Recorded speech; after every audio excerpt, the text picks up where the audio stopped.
Everybody, it's Scott Steen with winnersandwhiners.com coming to you with the TGIF edition of Today in Sports Betting. As always, I am joined by my partner and co-host. He is Scott Reichel. We're going to break down the NBA here on Friday. Scott, you ready?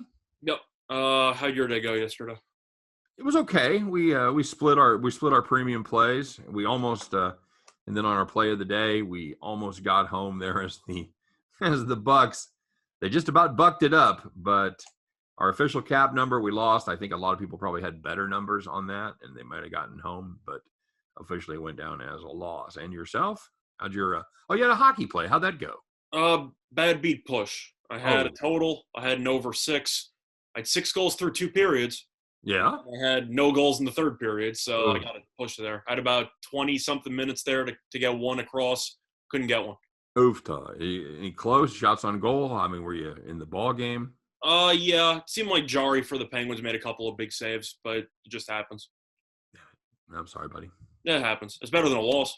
You're absolutely right. Absolutely right. So, as always, we're going to break down the TV games and then share our thoughts on anything else. It's kind of a light card tonight, Scott. We've got just 7 games on the board. Let's start off with one of my favorites. It's I don't know what it would be if I didn't have Boston on TV 4 times a week, and it's I would be lost.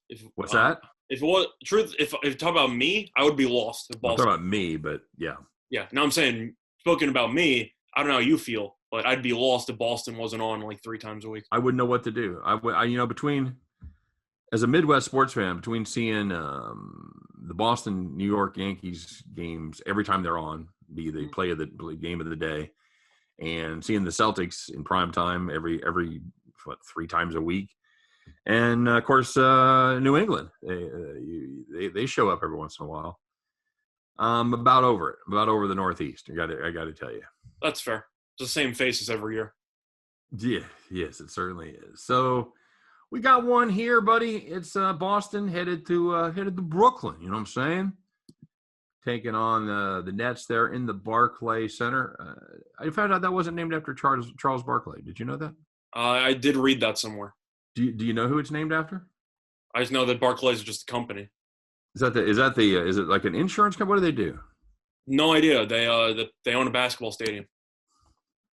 I got no idea. Scott Reichel, everybody. Always a font of information. So. Yep, chock full of information. I'm sorry I don't think of any of these questions in rehearsal. It's all good. I don't think of any of these answers in rehearsals. That's why we're on the same page. I know people watch the show like, why don't these guys do this in rehearsal? Because I don't think of them. So that would imply. Padres Dodgers just went final. Padres get the win there, 3-2. So nice. Nicely done, Pads. Well done indeed. So Scott, I got the wrong sheet. What do you got for a number? I see Brooklyn -5.5. Well, that sounds like a lot. I agree. I think that does sound like a lot. I like Boston plus the points. They did play yesterday, ended up beating Phoenix by 13. Offense was terrible besides Kemba. Kemba had 32. Tatum had another terrible shooting performance. I think he went 3 for 17 again. But Jaylen Brown didn't play, has a shoulder issue. I don't know if he's going to play in this one. For my fantasy team, I hope he does because I'm in the playoffs, but he has not played. But looking at this matchup here, the Nets, of course, we know are going to be without most of their key pieces besides Kyrie. Still going to be missing Claxton, still going to be missing Perry, so their big man rotation is also a little bit shorthanded. I've got Durant as questionable. Sure. I'm just saying. I've got now Claxton and Perry are in quarantine. Where are they at? They had quarantine issues for COVID.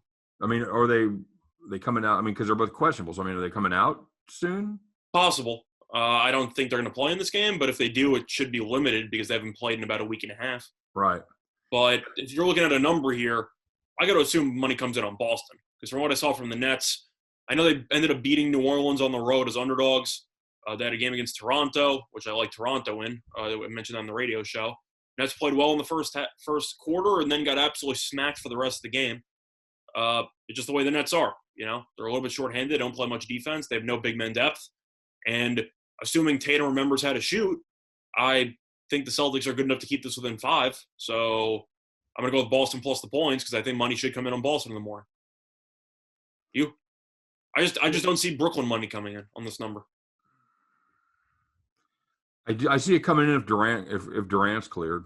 Of course. But for the sake of us doing a show before we know the injury report, I'm going to gamble and say he's not going to play.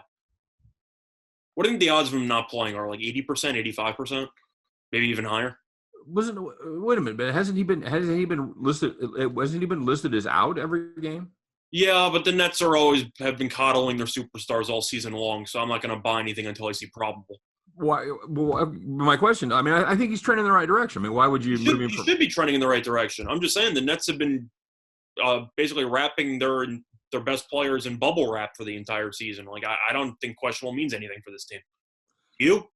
I think if you moved him from out to questionable, it means something. I think it means maybe he'll play. No, you know what? We're good. I don't know. You're young. I don't know how you can be so jaded already. It's not a matter of being jaded. It's a matter of being a Nets fan, so I know what they do with the injury reports. I've seen this all year long. So I'm not surprised I see a guy. The Nets aren't the only team you've bitched about the injury report. No, correct. But I'm saying if you're talking about what the questionable tag means, it means different things for different teams. And the Nets have been more towards the cautiously, I'd say, handling of their players. The cautiously pessimistic? For me, yeah, because I want to see Durant play and I want to see the Nets compete for a 1 seed. But they keep having their star players miss games. And I don't think either of them are going to play in terms of Durant or Harden. Harden's clearly out. But I don't think Durant's going to play. I think this game should be close, so I'll take the points. Doesn't bother you that Tatum was terrible? No, because they won anyway. I mean, you look at the 2 games that Tatum was awful in, and they lost to the Bulls, and then they ended up beating the Suns. So I hope, for Boston's sake, I hope he can get back on track. But we've seen the Nets play no defense, so maybe Tatum can figure something out. I don't think Brown's going to play. I mean, I've had bursitis in my elbow before. He's got it in his shoulder. He probably can't lift his arm. It's not good. Not good, my friend. Yeah, both these teams playing pretty good basketball right now. I just don't trust the Nets enough to lay 5.5. It does seem a little strong. It really does seem a little strong. You know what? I hate Boston so much. But I know you do. I just think this line should be closer to 3.5. They came through for me last time, so. Barely, but they did. All right. I'm suckered in. Give me 5.5.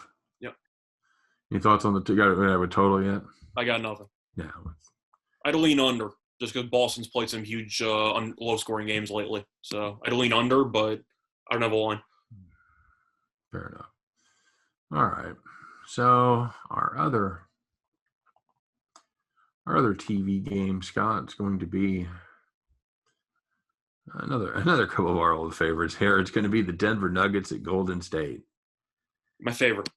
I swear to God, they should change their name from the Nuggets to the Box of Chocolates because you never know what you're going to get. Don't know what you're going to get with this team. Mm-hmm. What do you got for a number here, my friend? I see Nuggets -3. Oh, I actually have that myself. And, hey, I got a total, too. How about that? 228. Okay. So. Yeah. Moving up in the world. We actually got lines. Yeah. Yoo-hoo. What do you want to do with this, man? Well, you got to keep it in mind that the Denver's undefeated without Jamal Murray. Of course, these teams played in the game that Murray got injured about a week and a half ago or so, and Golden State actually pulled out the win. But question still remains, can Golden State guard Jokic? And the answer is no. So I expect Jokic to have a huge game. I think Porter should have a pretty good game too because I don't think anyone in Golden State can guard him. It's one of those spots once again where if Golden State's going to win, they need Kerr to basically drop 40. I mean, it's just how, you look at it. The supporting cast is terrible. Wiggins completely fell apart against Washington. I don't want to say single-handedly costed them the game because Curry did go 2 for 14 from 3. But Wiggins missed that makeable layup to tie the game late. He missed a bunch of jumpers. He was terrible as well. Oubre was actually pretty good, but Draymond provides nothing offensively besides passing at this point. He can't shoot, so he can basically play 4-on-5 in terms of offense for Golden State because they know Draymond is a threat to do nothing.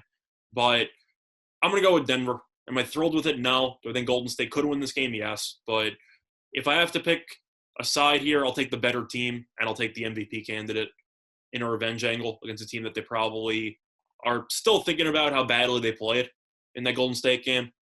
I'll go with the Nuggets. I think they'll get the job done. You?